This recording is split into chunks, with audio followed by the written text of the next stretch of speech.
All right, so we're on the third part of section 2.3. So we're going to be using synthetic division to find each function value, and then we're just going to verify your answer using another method. So first thing we're going to do is use the synthetic division. Since this is telling me that x is 2, I put the 2 in the little half box. And then I go ahead and put the coefficients in front of each of these terms. So I have a 1 in front of the x to the 6th term. There is no x to the 5th, so I will put a 0 placeholder. Then there's a -4 in front of the x to the 4th. There is no x to the 3rd, so I need a 0 there. Then I have a 3 in front of the x squared. There is no x to the 1st, so I need a 0. And then my constant is 2. Then I'll leave a space. And then again, remember, bring down the 1. And then we start the process of multiplying 2 times the number underneath the line. So 2 times 1 is 2. That gets put here. We add these two. 0 plus 2 is 2. 2 times 2 is 4. Add these two is 0. 2 times 0 is 0. Add these two is 0. 2 times 0 is 0. 3 plus 0 is 3. 2 times 3 is 6. 0 plus 6 is 6. And 2 plus 6 is 12. 2 plus 12 is 14. This remainder is my function value. What that means is the point, this is x, the point 214 will be on this graph. So showing it another method is just doing what this means in function notation.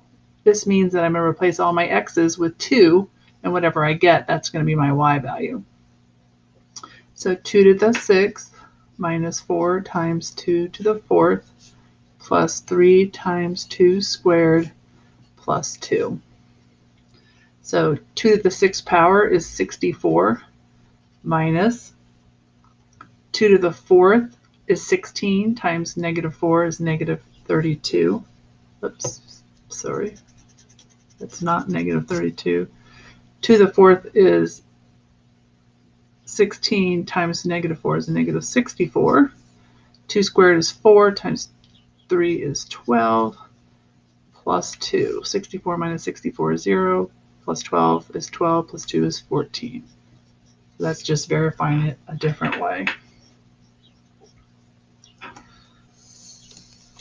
So our next one, again, this means my x is -4, so I'll put that in my half box. We're still using the same polynomial. So I have 1, 0, -4, 0, 3, 0, 2. Leave a space, drop your 1 down. -4 times 1 is -4. 0 plus -4 is -4. -4 times -4 is 16. Add these, 12. -4 times 12 is -48. Add these, -48. -4 times -48 is 195. Add those is, 192. Add those is 195. -4 times 195. -4 times 195. -780. 0 plus -780 is -780. -4 times -780 is 3,120. Add these and I get 3,122. Again, that is my function value. So that means g of -4 is 3,122. And then doing it another way, coming back here, replacing all my x's with -4. So -4 to the 6th power minus 4 times -4 to the 4th power plus 3 times -4 squared plus 2. -4 to the 6th power is 4,096. minus, whoops, so then -4 times -4 to the 4th power is -124.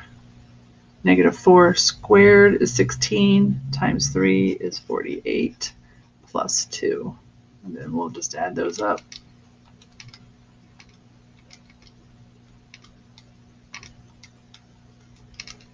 And that's 3,122, which is what I got here. So that means the point -4, 3,122, is on this graph as well up here. So these 2 points will be on that graph.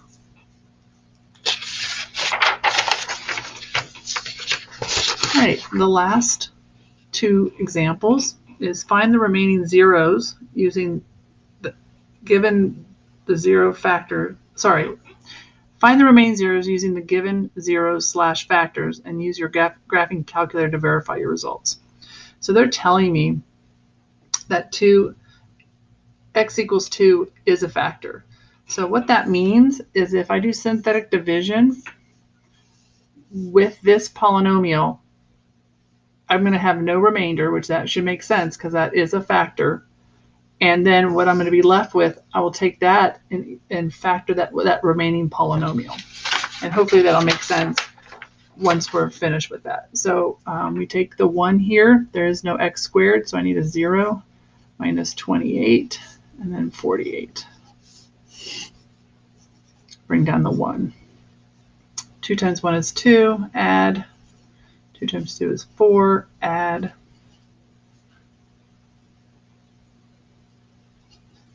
2 times -24 is -48, add, which we said there shouldn't be a remainder. This is your constant, this is your x to the first, this is your x squared coefficient. So I'm left with this polynomial. And then I'll take that, set it equal to 0, and find the remaining factors or zeros. So this does factor. So if it doesn't, we can use the quadratic formula. So x and x. Factors of 24 that will subtract to give me 2 would be 6 and 4, +6, -4. So x plus 6 is a factor and x minus 4 is a factor. That means -6 is a 0 and +4 is a 0. So my zeros are -6, 4, and then the 2 that I gave to you at the beginning. So those are all my zeros. So on this next one, I've got that x is a factor and x plus 1 is a factor.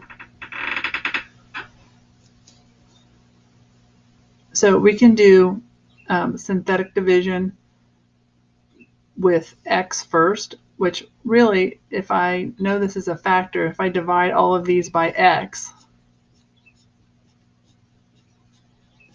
I'm left with the polynomial x to the third plus 6x squared plus 11x plus 6.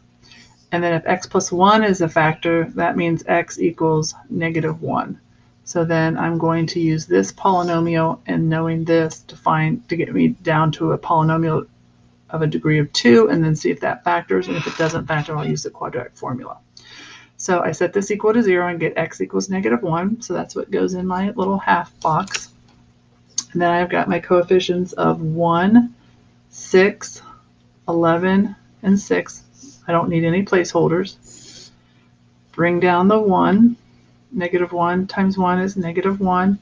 Add these together is 5. -1 times 5 is -5. Add is 6. -1 times 6 is -6, 0, which we should expect this to be a remainder of 0 because I'm telling you this is a factor. So the polynomial that's left, no remainder, this is your constant, this is your x, coefficient of x squared. So I'm left with x squared plus 5x plus 6. Set it to 0, and does that factor? It does. Love it when it factors. X and x, factors of 6 that add to 5.